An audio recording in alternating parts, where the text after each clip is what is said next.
Bonjour ou bonsoir et bienvenue dans votre émission Informer, éduquer pour agir. Aujourd'hui, je suis moi-même Pati Nzambe Kouinpi avec un grand monsieur, monsieur Didier Ibouila Kwingi, pour parler de la synthèse concernant les actualités au Congo. Je vais vous laisser vous présenter. Bonjour. Bonjour. Vous allez nous dire qui vous êtes, si cela ne vous dérange pas, et nous expliquer votre rôle dans la communauté en général, quoi.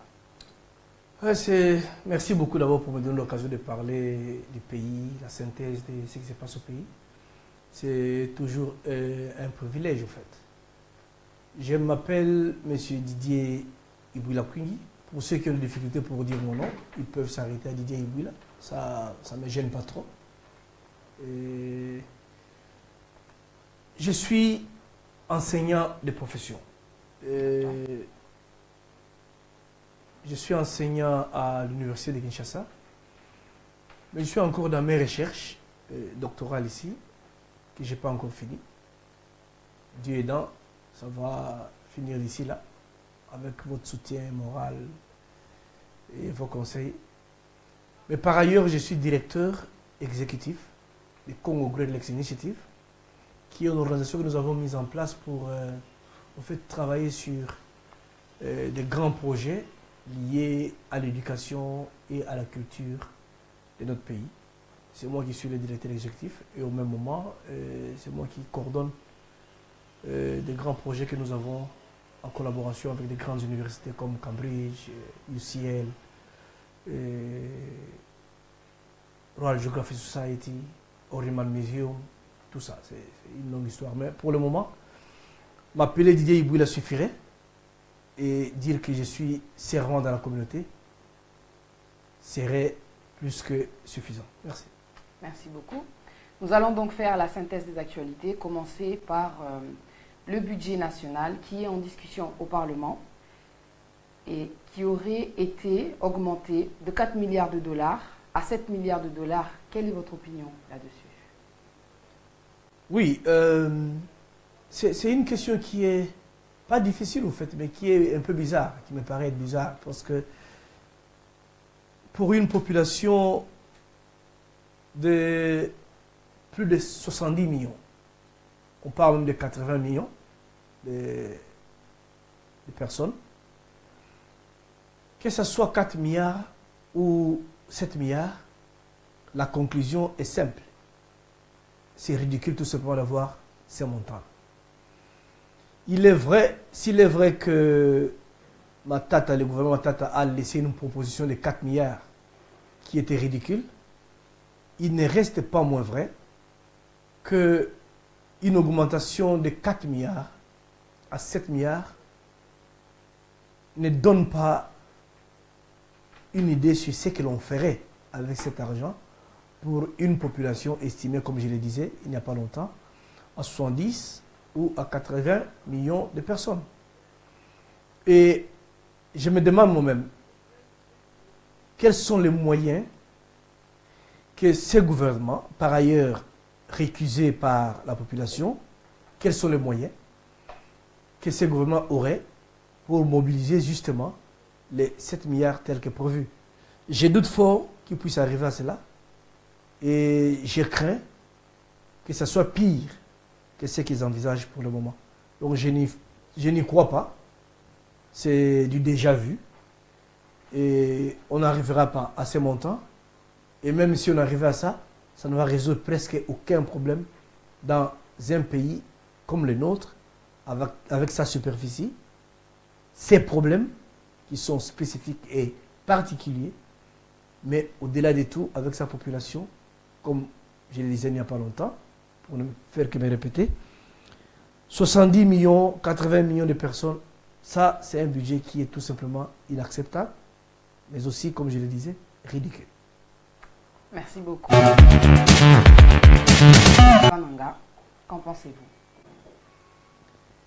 Oui, il me semble d'abord, pour répondre à cette question, il me semble qu'il y avait d'abord une sorte d'hésitation de la part des services du président et de la présidence pour une telle visite. Mais je me dis que cette visite arrive tard par rapport à la situation que la région traverse. Ça fait plusieurs mois que des personnes ne font que mourir avec cette histoire de Kambouan Sempo. Kambouan Sempo, je ne sais pas quel est exactement le nom, mais au moins, nous savons qu'au Kasaï, plusieurs personnes sont en train de mourir. Des innocents, vraiment des innocents qui meurent tous les jours, au simple motif qu'ils voulaient se défendre ou défendre la position qu'avait déjà prise leur chef coutumier. C'est tout simplement ça, leur malheur. Ils meurent tous les jours et je n'ai pas vu un seul instant le président de la République qui est supposé être le garant, pas seulement des institutions, mais c'est lui qui doit sécuriser tout le monde. Je ne l'ai pas vu sortir pour faire une déclaration. Et d'ailleurs, ça ne devait pas être une déclaration. Dès le départ, les présidents devaient se déplacer. Vous voyez ça même sous d'autres cieux. Quand il y a même mort de 2 personnes, il y a mort d'hommes. C'est le sang des Congolais qui a coulé. Le président devait déjà s'y rendre lui-même, se rendre compte qu'il y a quelque chose qui ne va pas.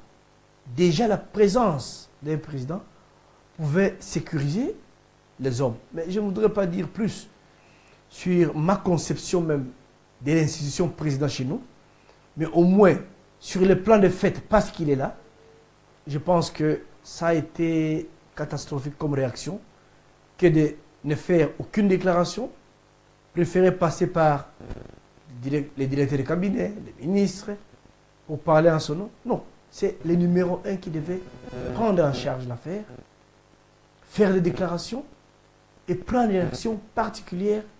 Et déjà, sa présence allait marquer la différence. Mais hélas, cela n'a pas été fait. Mais vous comprendrez que nous sommes aussi dans un pays qui, comme je l'ai dit toujours, est un cas pathologique. Notre pays va mal, mal de ses démocraties et aussi mal de ses gouvernants. Quelle est votre position par rapport à ça? Oui, vous savez que nous sommes dans, notre pays est dans un cycle de recherche d'une démocratie. Ce n'est pas seulement la RDC qui va mal en termes de démocratie, c'est la plupart des pays africains. Mais à la seule différence que les autres pays, ils ont fait un pas de plus. Mais chez nous, pas seulement que on n'a pas fait un pas de plus, mais nous reculons. Mais tout en faisant semblant dans ce qui est présenté. Comme si nous faisions, il y avait une évolution ou un progrès. Je peux tout simplement dire que notre démocratie n'a même pas fait de pas. Nous sommes en train de régresser. Prenez seulement la démocratie au début des années 60, quand le pays devenait indépendant. Vous comprendrez que les choses allaient mieux qu'aujourd'hui. Nous sommes maintenant dans une situation où il y a un cafouillage total, où les règles même élémentaires de la démocratie ne sont pas respectées. On peut le changer comme on veut, on peut réagir comme on veut. Le système de justice ne suit pas. Parce qu'une démocratie sans justice n'en est pas une. Et parce que justement cette justice ne fonctionne pas bien, la démocratie subit les coups. De telle sorte qu'aujourd'hui, il serait difficile de parler de la démocratie dans notre pays. Il y a encore cette loi du plus fort. J'ai suivi, même il n'y a pas longtemps, c'est une blague que je vais faire justement pour vous faire montrer là où nous en sommes avec notre démocratie. J'ai suivi une blague là. Le député Diongo, courage là où il est dans la prison, il est justement arrêté. Je l'ai suivi quand il faisait son témoignage, où il donnait son récit des faits, tel qu'on l'a arrêté. Il a dit à un moment donné qu'il prenait les gens, il a pris les gens qui étaient là à côté. Il a appelé les généraux qui sont ses voisins. C'est bien parce qu'il a trouvé que c'était une action, n'est-ce pas, pour au moins, pas se défendre, mais au moins présenter une institution auprès des institutions. C'est là où justement aussi on peut constater la défaillance de la démocratie. On ne comprendrait pas dans une démocratie que quand il y a un problème, que l'on pense que c'est auprès d'un général qui est dans son quartier qu'on peut s'y référer. Ça ne se fait pas. On se réfère tout simplement à la justice quand il y a un problème. Ou à la rigueur, on se réfère, n'est-ce pas? On se réfère, si pas à la justice, on se réfère à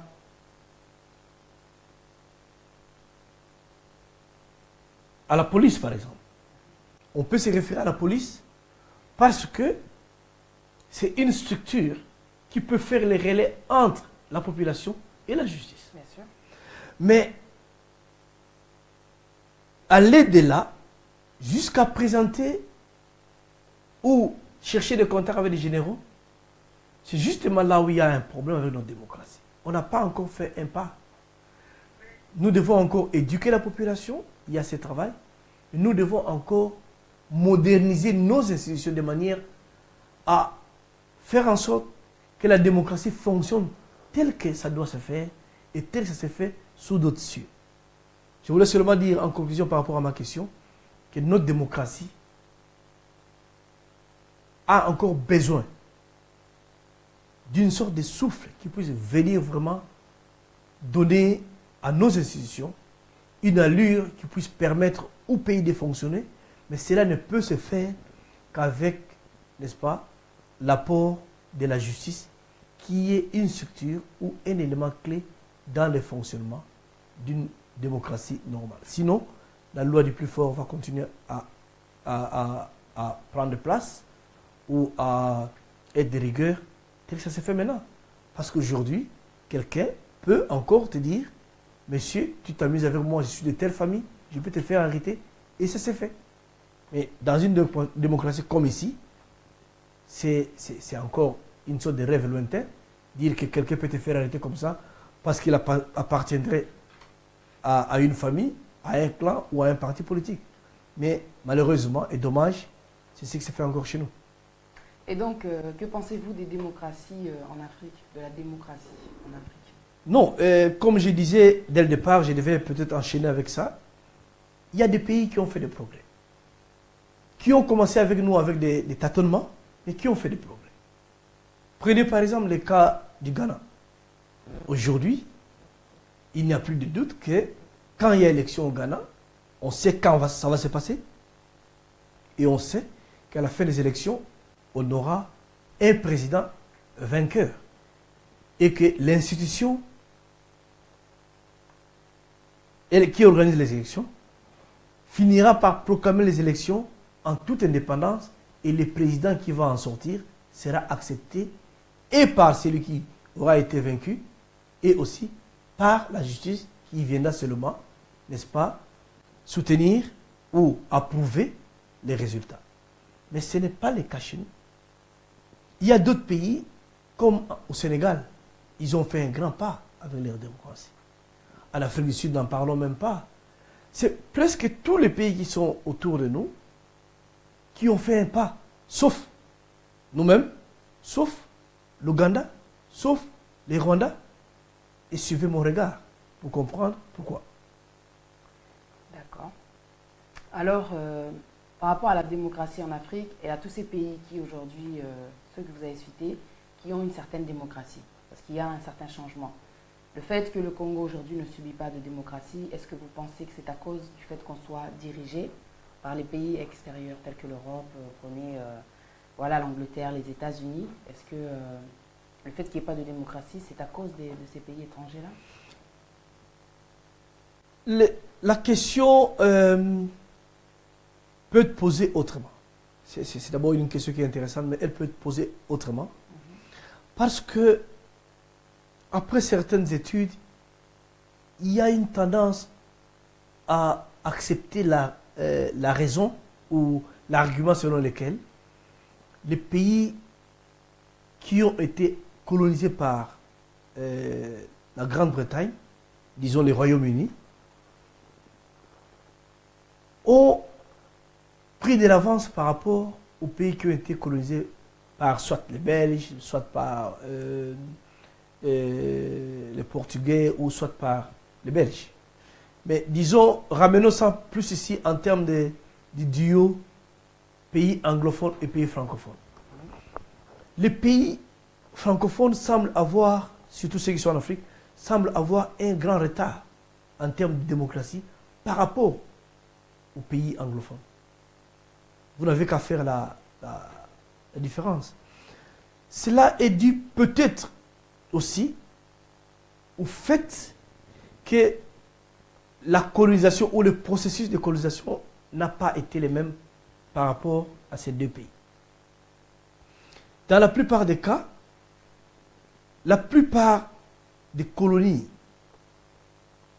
anglophones dans ces pays ou dans ces pays qui étaient ex-colonies du Royaume-Uni, vous allez vous rendre compte que les pays avaient mis en place des véritables structures, des routes, des véritables écoles, des véritables infrastructures de production par rapport aux autres, qui, même dans les structures, s'ils ont eu à mettre des structures, c'était des structures essentiellement destinées à la production de biens qui seraient directement exportés vers les pays colonisateurs.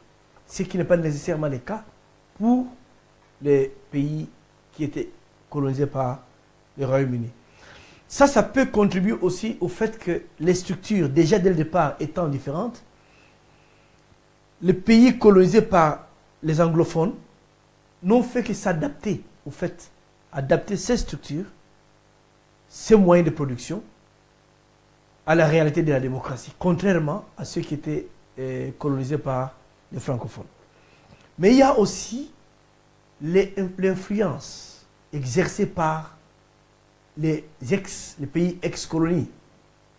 Vous vous rendrez compte que les Français, même à travers plusieurs d'ailleurs documentaires que nous voyons, vous vous rendez compte que la France tend à avoir une très grande influence sur ces ex-colonies.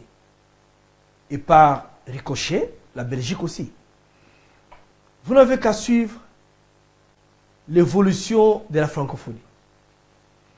C'est seulement il y a peu que la francophonie a cherché à s'adapter, d'abord à devenir une organisation internationale reconnue comme telle, mais aussi à s'adapter aux réalités, parce que déjà, elle s'est rendue compte qu'avec les Commonwealth, il y avait déjà un grand progrès et qu'on parlait plus des projets économiques, des projets de développement, que un simple problème d'influence, alors que avec la francophonie, pendant plusieurs années, c'était plus un problème de sauvegarder la langue française et à travers elle, sauvegarder l'influence que la France aurait sur les pays parlant, n'est-ce pas, le français, ou ayant comme français leur langue officielle, du moins jusqu'à ce point, sur ce point.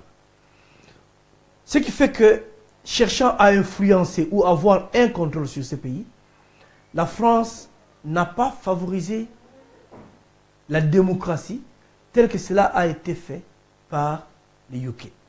Et rappelez-vous, il n'y a pas longtemps, avec la phrase lors de la conférence de Bâle, où le président français disait, Mitterrand, là je parle français, le président Mitterrand, qui disait que la démocratie était une sorte de luxe pour les Africains. Ce qui ne se conçoit pas. Oui, la démocratie peut être vécue différemment par rapport aux réalités du terrain, comment vous montez votre constitution, comment vous montez vos lois, comment elles s'appliquent. Mais la démocratie a des règles générales où partout, il y a ce que nous appelons, par exemple, les notions de la liberté pour liberté d'opinion, d'expression, liberté de religion, les droits humains, les droits humanitaires. Toutes ces valeurs doivent être incarnées dans toute constitution qui se réclame être démocratique.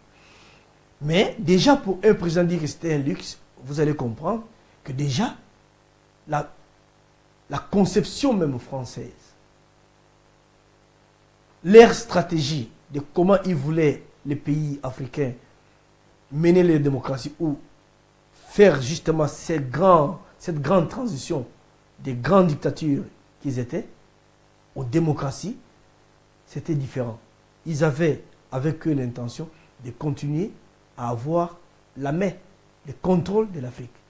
Et cela s'est fait même à travers, aujourd'hui c'est même toujours un grand débat, à travers le contrôle de la monnaie dans certains pays africains, surtout les pays qui utilisent la monnaie, le franc CFA, qui jusqu'aujourd'hui n'ont pas leur indépendance, ils ne peuvent pas émettre leur monnaie, parce que tout dépend de la France. Tout ce qu'ils produisent doivent être achetés et toutes les transactions passent par la France. Ce n'est pas le débat pour aujourd'hui, mais c'est vous dire justement le niveau du contrôle qu'exerce la France sur les pays qui étaient ex-colonies. De telle sorte que il n'y a pas une sorte de marge de manœuvre pour ces pays en termes de projets qu'ils peuvent projeter pour les pays, parce que la démocratie n'est pas une fin en soi. La démocratie, c'est tout simplement une forme de gouvernance que vous mettez en place pour permettre le développement des citoyens et leur épanouissement. Donc, sur ce point de vue, les démocraties africaines traînent encore, mais au moins, je peux faire la différence qu'il y a tendance à comprendre aujourd'hui que les démocraties dans les pays ex-colonies du Royaume-Uni tendent à faire un grand pas. Vous prenez le cas de la Tanzanie, la vie est plus meilleure que chez nous.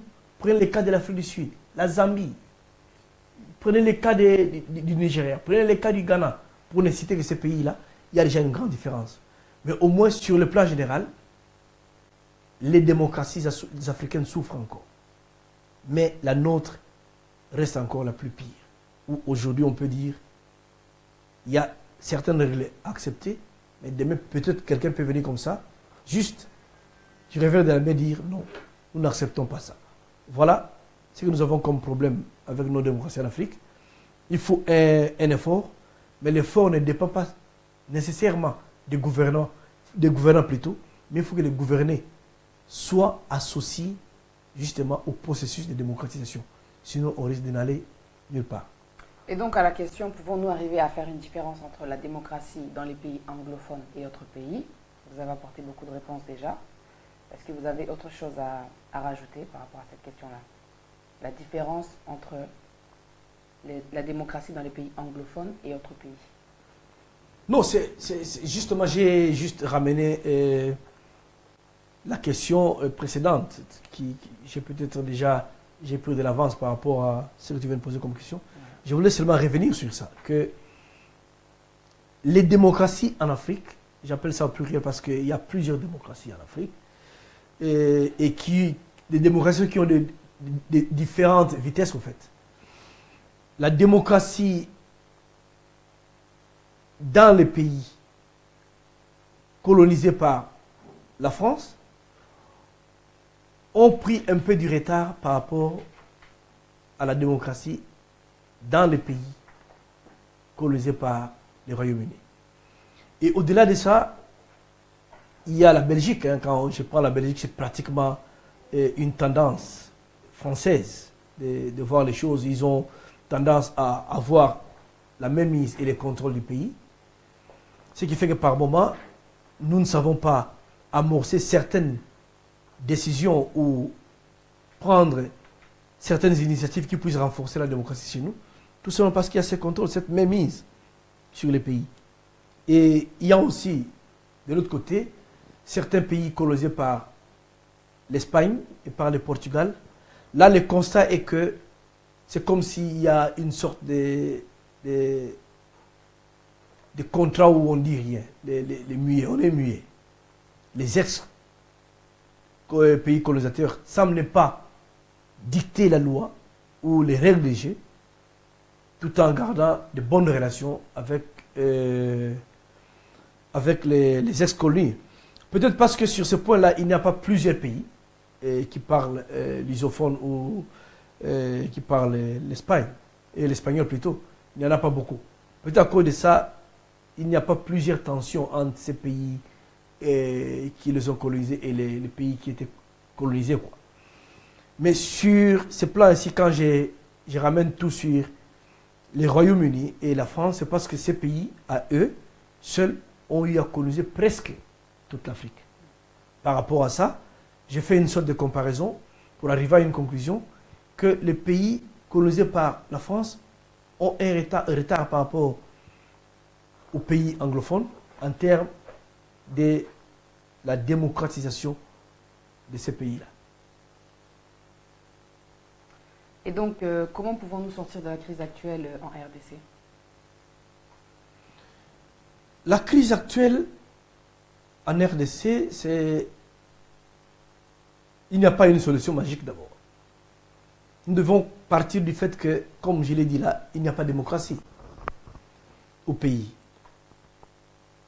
Il n'y a pas de démocratie, pourquoi? Parce que les gens ne semblent pas appliquer des simples règles de jeu qui sont acceptées par eux.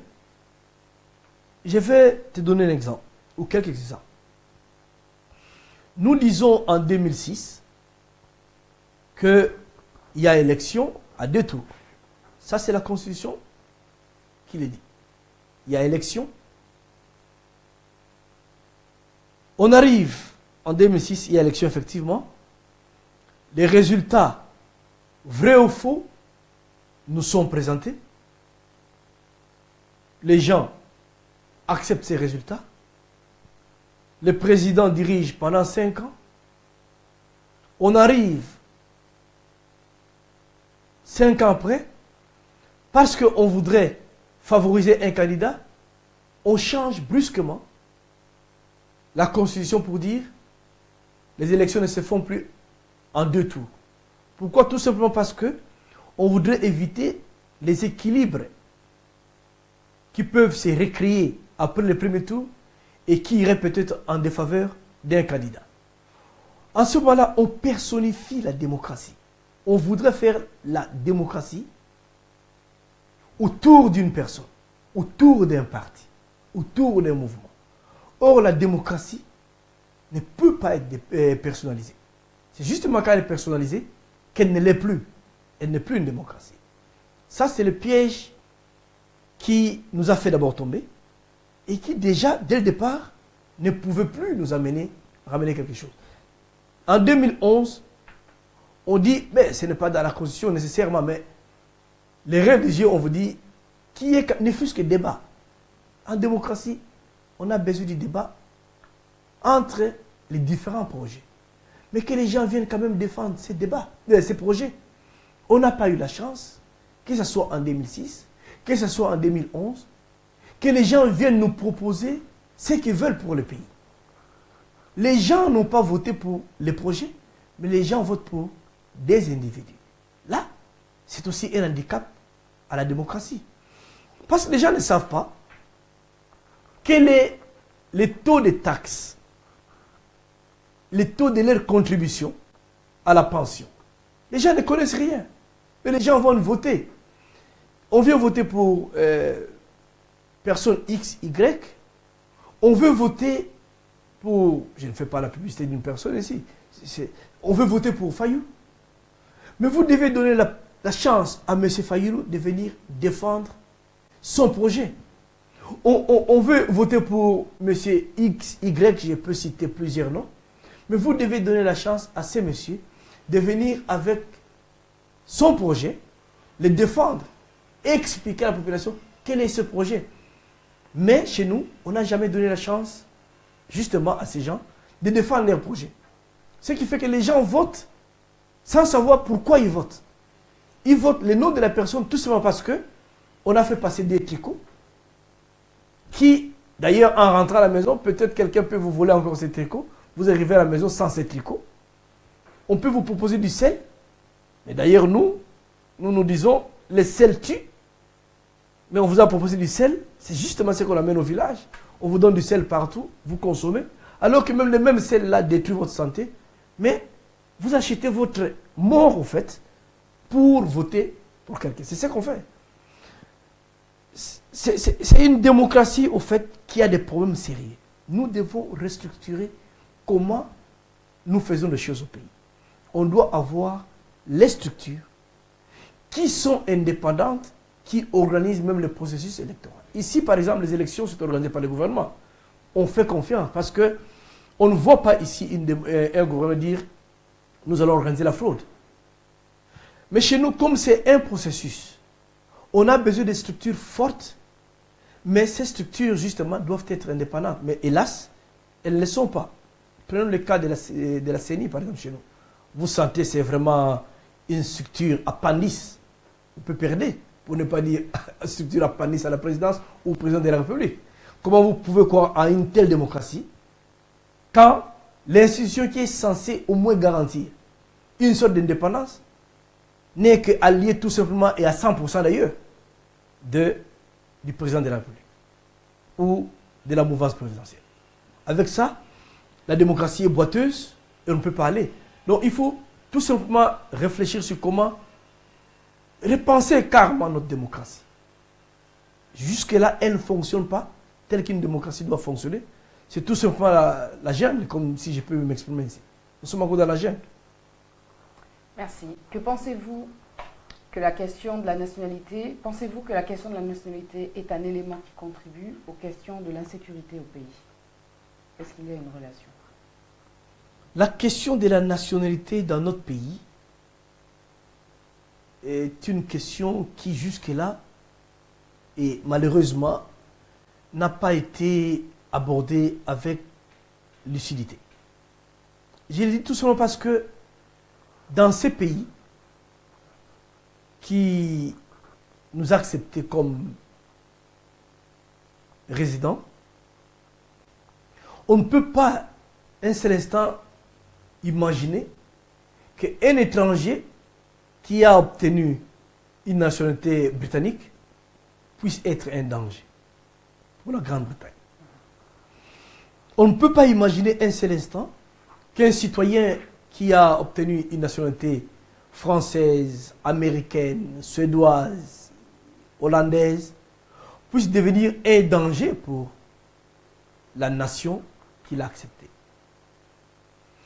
La question de la nationalité chez nous a été politiquement manipulée. Parce que des politiciens ont trouvé en cela un élément, soit pour attiser le feu, comme ça, à travers un conflit qui va en découler, ils peuvent tirer des dividendes politiques, soit tout simplement, nous sommes tombés dans un piège où nous n'avons pas pu contrôler qui est qui chez nous. Parce que dans un pays comme celui-ci, si la police m'arrête en route, la première question qu'on me posera, on ne demandera même pas quel est ton nom. Surtout en Angleterre, si on me demandera quelle est ta date de naissance. Tu donnes ta date de naissance, on te posera peut-être la deuxième question de savoir quel est ton nom.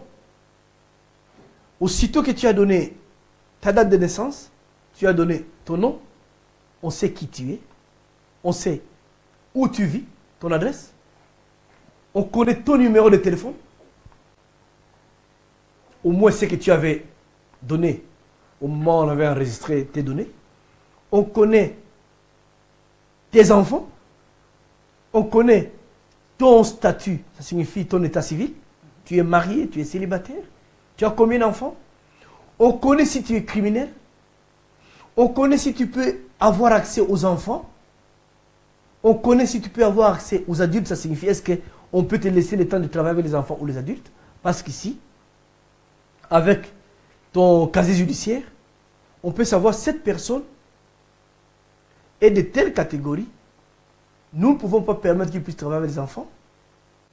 Nous ne pouvons pas accepter qu'il puisse travailler avec les adultes, les hommes vulnérables. On connaît tout sur toi, tous les détails sur toi. Ce n'est pas le cas chez nous. La question de la nationalité ne peut pas se poser si il n'y a pas de tricherie de cette nationalité-là ou s'il n'y a pas une mauvaise intention de ceux qui obtiennent cette nationalité-là. Mais si le contraire est fait, ce qui hélas est le cas pour le moment où les gens vraiment s'arrogent la nationalité congolaise, d'ailleurs, tu sais chez nous, Les matins, on peut être rwandais, les soirs, on est congolais. Hein. C'est ça, ça dépend de comment... ça dépend des moustiques au fait qui t'ont piqué la nuit. Tu peux décider sur la frontière, dire que je suis congolais. Qui te l'interdirait? Sur quelle base on te dirait que tu n'es pas congolais? Parce qu'il suffit de dire que je suis congolais, cela est accepté. Parce que, au fait, même les pays aujourd'hui ne connaissent pas qui est congolais et qui ne l'est pas. À moins qu'on me prouve le contraire. Parce que, même ce qu'on a mis en place comme, comment on appelle ça encore, Office national d'identification de la population, quel travail ils font? Jusqu'à là, si nous demandons, disons, ok, on vous a mis en place, donnez-nous les résultats de ce que vous avez fait jusque-là, on vous dira qu'ils n'ont presque rien fait. Mais c'est des gens qui sont payés par l'État. Vous voyez comment les pays fonctionnent. C'est ça les dangers, justement. Pour conclure sur cette question, la nationalité congolaise peut être donnée à tout le monde, pourvu qu'on puisse remplir les critères qui sont fixés par la loi ou les lois de la République. Mais du moment où la question de la nationalité devient politisée, elle devient objet de création de crises, mais au même moment, des manipulations politiques pour des dividendes politiques qui n'ont rien à voir avec l'intérêt général, l'intérêt du pays. Il faut y répondre, il faut réfléchir froidement sur ça pour donner des solutions qui ne soient pas hâtives, mais des solutions qui soient durables. Parce qu'en fait, donner une nationalité à quelqu'un, je n'ai pas honte de dire que un Rwandais peut devenir Congolais. Un Australien peut devenir Congolais. La loi l'autorise. Un Burundais, un Français peut devenir Congolais. Vice-versa. Donc, les cas contraires, je peux devenir Rwandais si je veux. Si je vais là-bas, résider là-bas, je remplis les critères, je peux devenir Français, je peux devenir Britannique. D'ailleurs, la plupart des gens sont des Britanniques parce qu'ils ont rempli certaines conditions et ils ont rempli les critères fixés par la loi d'ici pour devenir Britannique. Mais il faut que cela soit de même dans nos pays. Que les gens remplissent les critères pour qu'ils puissent bénéficier aussi de cette nationalité par rapport aux lois qui existent. Mais hélas, cela n'est pas fait chez nous. C'est ce qui est source de crise, source de tensions et par moments des tensions créées à toutes pièces pour des dividendes politiques. Merci. Quelle est votre analyse froide de l'insécurité au pays et en tant que stratège? Comment peut-on répondre aux besoins de la population sans être manipulé par les politiciens? Oui, merci. C'est une question qui justement fait la suite à ce que je disais il n'y a pas longtemps. Il y a des besoins qui par moments sont des besoins urgents qui demandent que les gens ne puissent pas se référer à leur camp ou à leur paroisse. Il faut dépasser des réflexions paroissiales où vous devez par moment devenir un pour résoudre certaines questions qui relèvent pas seulement de l'intérêt général, mais aussi et surtout de l'intérêt national. Parce que jusque-là, qu'est-ce qui s'est passé? Nous avons des foyers de tensions, nous avons des foyers de conflits qui sont graves, en fait. Combien de personnes nous avons perdues dans les Grands Kivu? Combien de personnes nous avons perdues dans le nord du Katanga? Combien de personnes nous avons perdues au Bas-Congo? Combien de personnes nous avons perdues à la frontière avec l'Angola, nos frères de Bandodo? Combien de frères, de compatriotes nous avons et nous continuons à perdre au Kasaï? Cette question, cette crise, ne devait pas être l'affaire seulement du gouvernement. Ça devait être l'affaire où et l'opposition et le gouvernement se mettent ensemble pour clarifier d'abord les conditions dans lesquelles vivent ces populations-là, mais au même moment, en savoir plus en termes de causes et chercher à résoudre les problèmes tout en étant un. Ça signifie comme des Congolais, vous avez vu ça ici, quand il y a eu guerre ici, ou quand les pays voudraient répondre à une attaque terroriste, vous voyez les premiers ministres qui se mettent d'accord avec les leaders de l'opposition pour dire « Je voudrais entreprendre une telle action parce que ça relève de l'intérêt national et que c'est sérieux, je voudrais votre appui. Vous allez vous rendre compte que les leaders de l'opposition viennent de dire nous appuyons telle action. Nous voulons ou nous autorisons à ce que vous puissiez aller bombarder ou aller mener une autre action qui soit militaire ou autre, mais au moins on vous donne l'autorisation. Il y a des questions qui dans notre pays par moment les gens confondent. La mort des gens au Kasaï, la mort des gens au Kivu, pour moi, ça ne devait pas être objet des questions à être réglées seulement par le gouvernement, mais questions réglées par une cohésion autour de ces questions. Mais hélas, même le gouvernement, la procédure de la mise en place du gouvernement fait défaut ou a fait défaut, de telle sorte que même une telle cohésion en termes de ramener les citoyens ou les collègues, les compatriotes pour entrevoir une action devient difficile. C'est tout simplement parce que, une autre conséquence, la démocratie, pas seulement elle est boiteuse, mais elle est galeuse. Merci. Alors, comment vous analysez la diplomatie de notre pays à travers sa politique étrangère de ces dernières années? Et vous savez, là, je ne voudrais pas essayer de faire des enseignements, mais la notion essentielle de politique étrangère est que vous devez savoir, il y a des pays comme la France, des grandes puissances, disons, les superpuissances, les grandes puissances, ils ont différentes manières de mettre en place leurs politiques étrangères. Parce que nous les appelons superpuissances, grandes puissances, leurs politiques étrangères ont souvent tendance à prendre en considération ce qui se passe à travers le monde. En fait, ils se disent que dans 5 ans, 10 ans, 20 ans, 50 ans, voilà comment nous voulons nous comporter, voilà ce que nous voulons pour notre pays. Et cela se résume à ce qu'on appelle l'intérêt national. Vous ne pouvez mettre en place votre politique étrangère que si vous identifiez l'intérêt national, en termes généraux, de votre pays. Qu'est-ce qui représente votre intérêt général? Intérêt national plutôt. L'Amérique, par exemple, ou les États-Unis, ont ce qu'on appelle en relations internationales, je vais vraiment expliquer ça, et bref, ce qu'on appelle grande stratégie.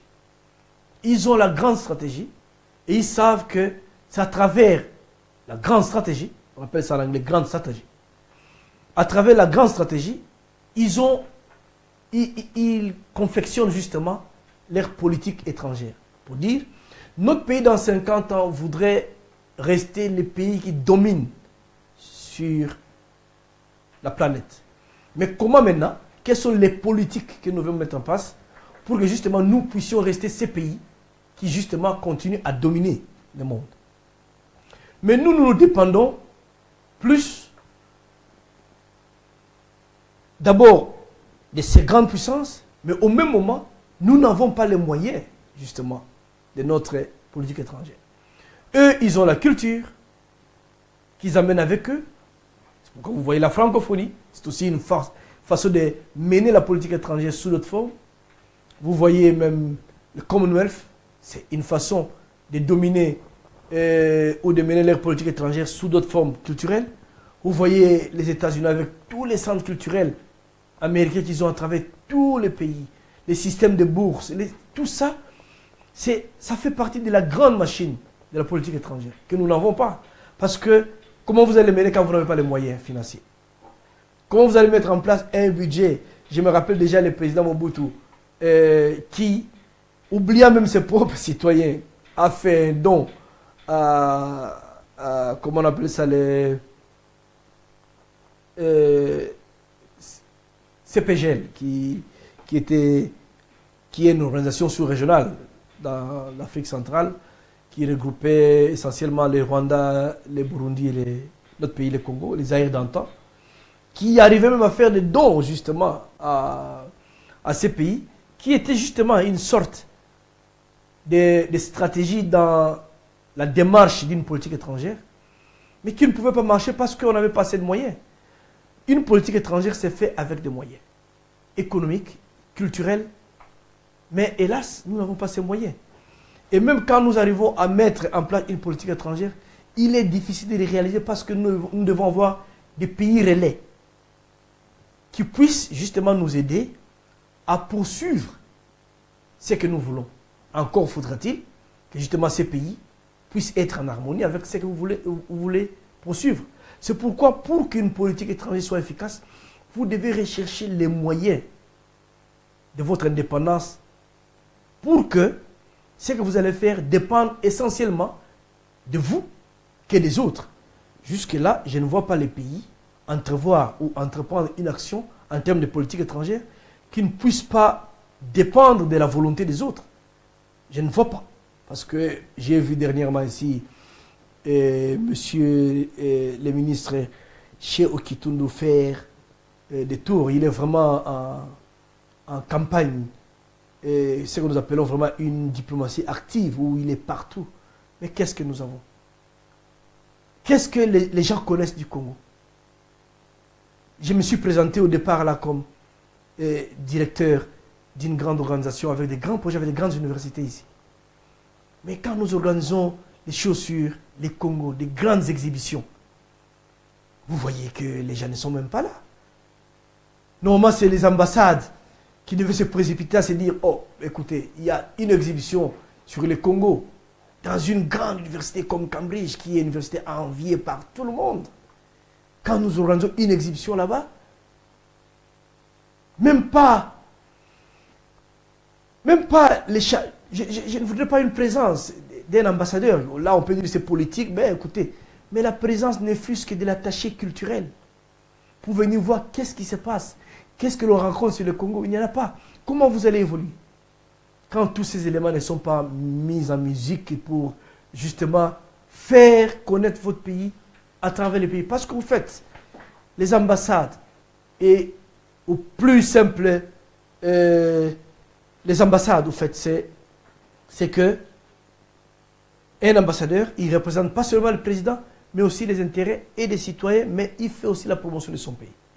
Et là, ce qui ne se fait pas. Là aussi, il faut penser à comment, n'est-ce pas, redynamiser notre diplomatie et aussi, surtout, penser essentiellement comment notre politique étrangère peut évoluer.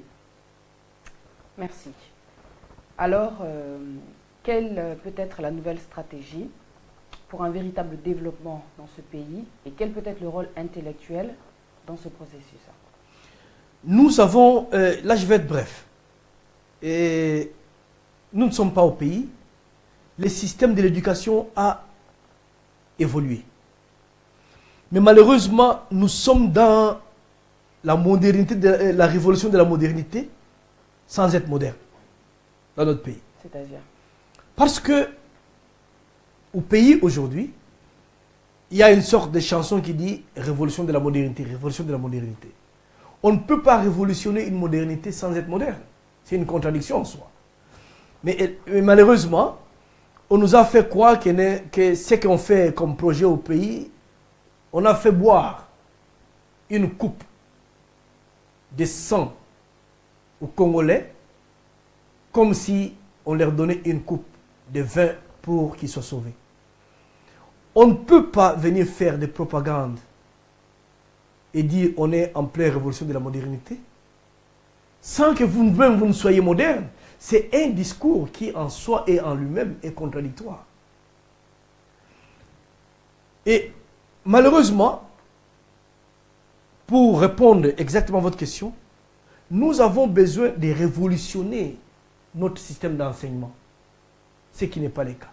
Et pour le faire, nous avons, en ce qui nous concerne ici au pays, nous avons ces devoirs-là de favoriser nos enfants à faire des grandes écoles. Pas seulement des grandes écoles en termes d'aller à Cambridge. D'abord, toutes les universités sont bonnes ici. La dernière université ici est loin d'être comparée à la première université chez nous. Ça, vous devez comprendre ça. Mais nous avons aussi besoin pour nos enfants, si vous estimez qu'ils ne sont pas très aptes à passer par la voie de l'université, les pousser à l'entrepreneurship. Parce que là, les mêmes enfants peuvent se retrouver encore à l'université avec peut-être des bourses de ces entreprises-là Et en ce moment-là, ils seront même, comme on dit ici en anglais, debt off, parce qu'ils n'auront pas de dettes. C'est ces entreprises qui vont payer pour eux. Nous devons faire en sorte que nous puissions avoir des enfants qui vraiment étudient sérieusement dans des grandes écoles, les écoles, les encourager à devenir ingénieurs en agronomie, en électricité, en informatique, nous adapter au fait, au monde moderne aujourd'hui. Parce que chez nous, l'enseignement est resté tel quel. Il y a des enseignements les mêmes enseignements qui se sont faits, qui ont été donnés il y a 20 ans, 15 ans, 10 ans, les mêmes enseignements. Et dommage, les mêmes syllabus par moment qui sont donnés. Même au niveau de l'enseignement primaire, secondaire, nous avons les mêmes enseignements qui continuent à être donnés. Moi, tout ce temps, les écoles secondaires, on m'apprenait que l'histoire de l'Italie, des Roms anciens, sans m'apprendre proprement mon histoire. Mais toutes ces choses doivent être révolutionnées. On a besoin de repenser tous les programmes de l'enseignement, de l'école secondaire à l'université. Merci beaucoup. Nous allons passer donc à la citation. Je vais lire la citation parce qu'on termine toujours l'émission avec une citation. Donc celle-ci, c'est de M. Lord Macaulay. C'est un discours qui a eu lieu au Parlement britannique le 2 février 1835. Qu'est-ce qu'il dit? Je cite. « J'ai voyagé à travers l'Afrique. Je n'ai pas vu de mendiants ni de voleurs. J'ai vu des personnes avec des hautes valeurs morales. Et je pense que nous ne pouvons pas conquérir ce pays à moins que nous ne brisions et fassions la colonne vertébrale de cette nation, qui est sa spiritualité et son héritage culturel. Par conséquent, je propose que l'on remplace son ancien système éducatif et culturel. Ainsi, quand les Africains penseront que ce qui vient de l'étranger, et en particulier de l'Angleterre, est meilleur que ce en quoi ils croyaient, ils perdront l'estime de soi, leur culture, et ils deviendront ce que nous voulons qu'ils soient, à savoir une véritable nation dominée.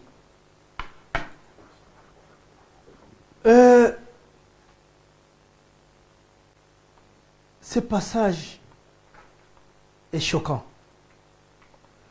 Pour toute personne qui lirait ce passage ou qui entendrait ce passage lu par vous,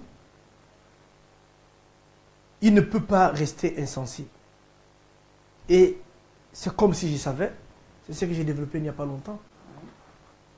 Nous ne pouvons pas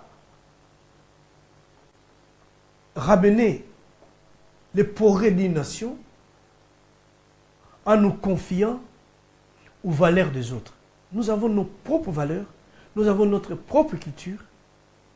Et d'ailleurs, c'est ça le constat dès le départ quand tu as commencé à le lire. Il dit, il a trouvé des hommes de grandes valeurs. Ça signifie des gens qui avaient un niveau de moralité sans faille, si je peux m'exprimer ainsi. Donc nous étions des hommes exemplaires, plus d'ailleurs par rapport à eux. Et je prends le risque de le dire. Mais ils se sont dit, à travers l'éducation, nous pouvons faire croire à ces gens qu'ils sont moins que nous pour qu'ils puissent accepter notre domination. Il n'y a pas longtemps, j'ai discuté avec toi en blaguant dans les studios avant qu'on commence. Il faut toujours savoir tout remettre en cause. Mais vous ne pouvez pas savoir remettre en cause si vous n'utilisez pas les mêmes moyens que ces gens ont utilisés pour vous dominer. Ils ont utilisé l'éducation. Mais pour déconstruire ce qu'ils ont construit, il faut utiliser les mêmes moyens.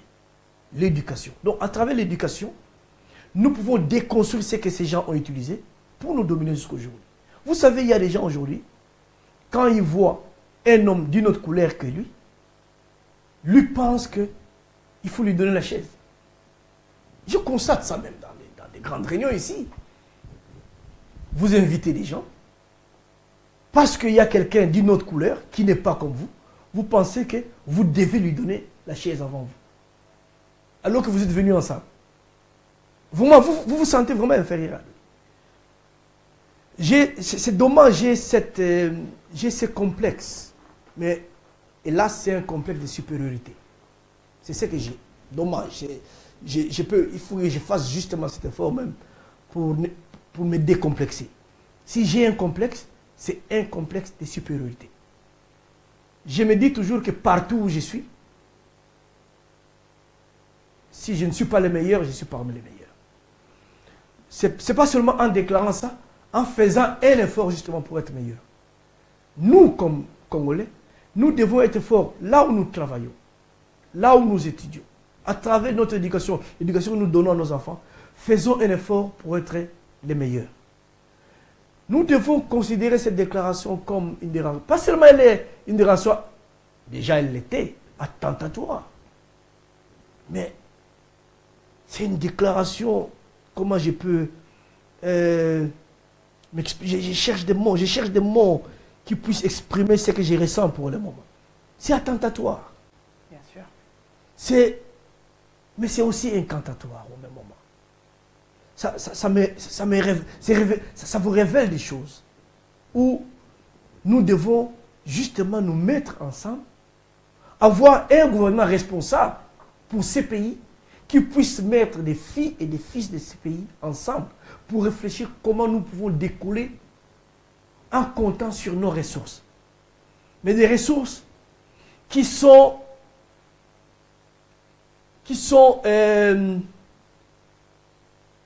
des ressources qui soient un peu épargnées des influences occidentales que nous avons reçues. Parce qu'il y a des choses aujourd'hui, vous savez, justement, je vais terminer par là. Nos ancêtres, où il y a certains fruits, il y a des herbes, quelques herbes là chez nous, pour les avoir, pour traiter quelqu'un, il faut les avoir après un certain temps. Mais chez nous, on disait que c'est les esprits qui venaient pour un peu entrer dans ces feuilles-là et ça peut soigner. Mais l'homme blanc a compris que la photosynthèse, c'est fait à une heure tardive pour ces herbes. Et parce que ça va maintenant avoir les éléments nécessaires pour soigner, ça va soigner. Mais nous, on a eu seulement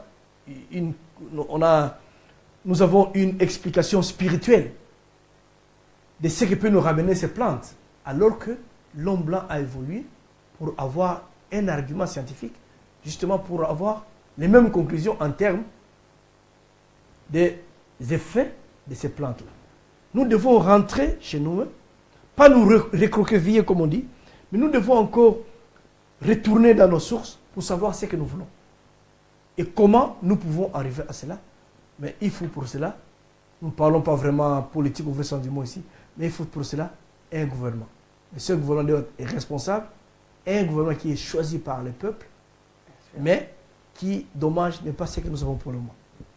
Merci beaucoup pour votre réponse. J'ai encore 2-3 questions par contre, avant de finir l'émission.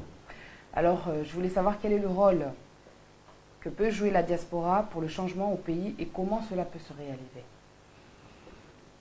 Rapidement, vous devez savoir que nous avons confondu l'ennemi. C'est ça aussi le problème. Quand vous voulez faire une guerre, la première chose, il faut identifier l'ennemi. Qui est l'ennemi? Quels sont les amis de l'ennemi? Quelles sont les connexions de l'ennemi? À un moment donné, nous avons cru que nous étions ennemis les uns contre les autres. C'est ce qui a fait que par moment, notre contribution a été minime. Elle a été grande, ça il ne faut pas oublier. Nous avons beaucoup travaillé à l'étranger, c'est pour que nous puissions conscientiser les co-citoyens qui sont là-bas, les co-citoyens qui sont ici, nos compatriotes qui sont ici, mais au même moment, influencer les autres qui sont au pays pour comprendre que le pays va mal et que nous devons avoir un comportement qui soit autre que ce que nous avions avant, de manière à faire pression sur les gouvernants pour que le pays soit gouverné plutôt dignement et tel qu'il se doit. Mais malheureusement, nous n'avons pas ajouté cet élément de notre contribution en tant que ressources humaines. Quelle est la ressource humaine que nous avons si nous devons aller développer les pays? Il y a des ingénieurs partout, il y a des enseignants partout, il y a des chauffeurs de bus. Parce que le bus d'aujourd'hui, quand vous conduisez un bus, le bus est informatisé. Parce que vous conduisez le bus, vous êtes connecté par satellite, et directement, on sait là où le bus se trouve. Les chauffeurs sont en communication avec la centrale pour dire pourquoi il est en retard. Il doit connaître l'informatique. Nous avons tous ces gens. Mais est-ce que nous avons ces données de manière à contribuer au pays quand il se doit? Il me semble que jusque-là, non. C'est des données qui sont éparpillées comme ça. Nous devons avoir ça. Et cela ne peut se faire que si, à travers une structure de la communauté, nous acceptons, n'est-ce pas, de nous engager. Il y a des gens qui sont ingénieurs, que je n'ai jamais vus dans des réunions ici. Hein. Je connais des gens qui sont des professeurs d'université ici, mais qui, quand il y a activité de la communauté, ils ne viennent pas. Parce que, à un moment donné, ils ont été épinglés comme ennemis de la communauté. Ou ils ont pensé que, ou les gens ont pensé que, parce qu'ils sont intellectuels, il faut les identifier comme tels, ils sont orgueilleux. Et pourtant, nous devons savoir mettre, j'ai dit toujours, il faut savoir mettre l'eau dans son vin. Ceux qui sont ou qui ont beaucoup étudié doivent aider les autres à faire monter leur niveau, de manière à ce que nous puissions nous comprendre. Ceux qui pensent qu'ils ont beaucoup étudié doivent comprendre que nous n'avons pas eu les mêmes ou la même chance de beaucoup étudier ou les mêmes capacités.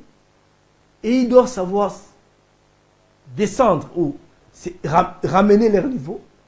Pas ramener leur niveau en fait, mais au moins accepter de coopérer avec ceux qui n'ont pas étudié comme eux pour créer une dynamique de compréhension qui puisse permettre justement à ce que les Congolais qui sont à l'étranger puissent contribuer effectivement au changement de notre pays.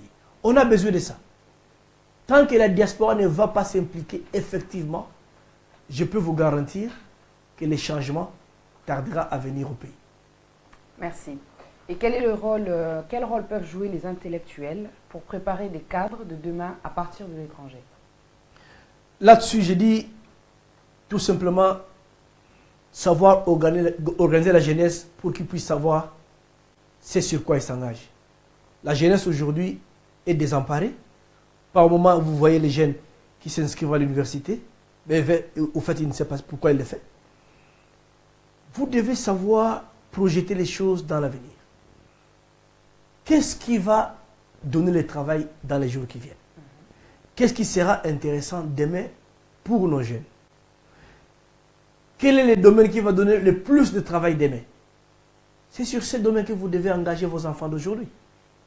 Vous n'allez pas engager vos enfants dans les domaines qui demain, ben écoutez, le travail sera difficile pour eux et après ils vont commencer à forcer ce qu'ils voudraient faire. Apprenez à apprendre à vos enfants ce qu'ils doivent faire demain à l'université. Et leur donner déjà le goût de cela. Quand je prends tous ces enfants, je les amène à UCL, University College of London. Vous tapez, c'est une des meilleures universités ici. Vous allez à LSI, une des meilleures universités. Cambridge, nous n'en parlons pas. On ne cite pas 3 universités au monde sans parler de Cambridge. Mais quand je prends les jeunes, je les amène là-bas. Quand on organise les grandes visites en collaboration avec ces universités-là, vous pensez que c'est parce qu'on voudrait tout simplement faire plaisir aux gens? On dépense beaucoup d'argent pour le faire. C'est pour donner le goût à nos enfants pour qu'ils sachent qu'il n'y a pas mieux que ça. Un enfant, il a besoin d'un modèle. Il doit avoir un modèle. Nous devons être ces modèles pour qu'ils se disent, je voudrais devenir comme maman Patti. Je voudrais devenir comme, je suis humble, je ne voudrais pas qu'on devienne comme moi, je voudrais qu'on devienne plus que moi. N'est-ce pas? Tout à fait. Mais pour être plus que moi, faites un effort pour être ne fût-ce qu'avoir votre degré. C'est ça que je demande, c'est le défi que je lance à nos enfants. Faites un effort pour devenir plus que moi, ça sera mon plaisir. Mais nous devons être modèles pour eux, pour qu'ils puissent justement travailler à être plus que nous. Mais si nous tombons dans la bassesse, en termes de réflexion, en termes de comportement, en termes de nos actions, comment voulez-vous que nos enfants puissent être plus que nous? Et comment ils vont nous accepter ou nous faire confiance dans ce que nous voulons leur donner comme guidance, quoi encore? Comment nous allons les guider si nous-mêmes nous ne sommes pas des exemples, nous ne sommes pas des modèles? Nous devons être des modèles pour guider nos enfants de manière à ce qu'ils puissent devenir meilleurs. Et pour devenir meilleurs pour les enfants, il faut leur dire, toujours leur dire, rien n'est impossible pour vous. vous pouvez atteindre le plus haut niveau de vos capacités. Tout à fait. Merci. Alors, si vous arrivez à être membre d'un gouvernement national dans les jours à venir, parce que vous en avez déjà les qualités, quelle serait votre contribution et dans quel domaine? D'abord, c'est une question difficile. Être ministre, c'est toujours un privilège. Hein. C'est un privilège. Mais c'est une grande responsabilité. Je n'ai pas, à court terme comme ça, je n'ai pas ce programme de devenir ministre.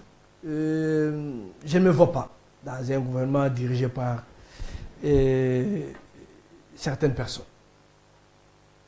Je ne voudrais pas politiser ma réponse, mais suivez mon regard, vous comprendrez qu'il y a des choses qu'on doit s'interdire de faire dans la vie. On ne peut pas être dans un gouvernement pour que ses frères meurent innocemment, comme ça, et qu'autour de certains conflits, que les gens puissent tirer les dividendes politiques, ça on ne le fait pas.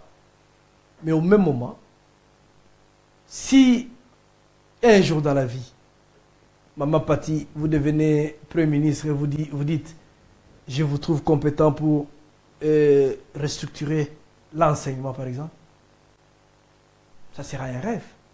Les rêves pour moi c'est comment travailler d'abord d'une part pour que l'enseignement chez nous soit restructuré. Tant que nous ne travaillons pas sur ça, nous allons connaître du retard. L'enseignement tel qu'il est organisé aujourd'hui ne nous permettra jamais, ne fût-ce que de faire un grand pas pour rattraper les retards que nous avons déjà connus. Ça c'est sûr. Vous pouvez mettre en place tout ce que vous voulez.